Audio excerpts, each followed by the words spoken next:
हम पीटीआई में क्यों आ रहे हैं। मसाइल हमारे आईनी हैं, मसाइल हमारे फाइनेंशियल हैं, मसाइल हमारे सिक्योरिटी के हैं, मसाइल हमारे फॉरेन पॉलिसी के हैं।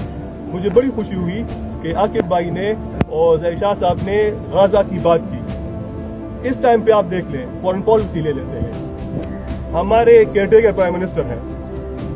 केयरटेकर प्राइम मिनिस्टर, पहले तो वो केयरटेकर है नहीं, अंडरटेकर प्राइम मिनिस्टर है, क्योंकि उनका काम क्या है। उनका काम है कि आप पाकिस्तान में फ्री एंड फेयर इलेक्शंस कराएं, जो कि हमें नजर नहीं आ रहे। अगर वो फ्री एंड फेयर इलेक्शंस कराना चाहते थे तो आज पाकिस्तान की और तहरीक इंसाफ के जो रहनुमा है सियासी केसों में अंदर ना हो। उनका काम क्या था, गजा में एटलीस्ट कोई सख्त बयानात दे दो, लेकिन उन्होंने नहीं दिए। वो जनरल असेंबली में गए, उन्होंने वो बयानात नहीं दिए जो उनको देने चाहिए थे। सेल्फीज उन्होंने ज्यादा खींची, वो हमें पता है, लेकिन वो बयानात नहीं दिए जो उनको देने चाहिए थे। फॉरेन पॉलिसी पे इमरान खान आपको पता है, यूनाइटेड नेशन जनरल असेंबली में उन्होंने क्लियर कट बयानात दिए थे, क्लियर कट, जिसकी वजह से फिर उनके खिलाफ ये सारी साजिशें हुई भी।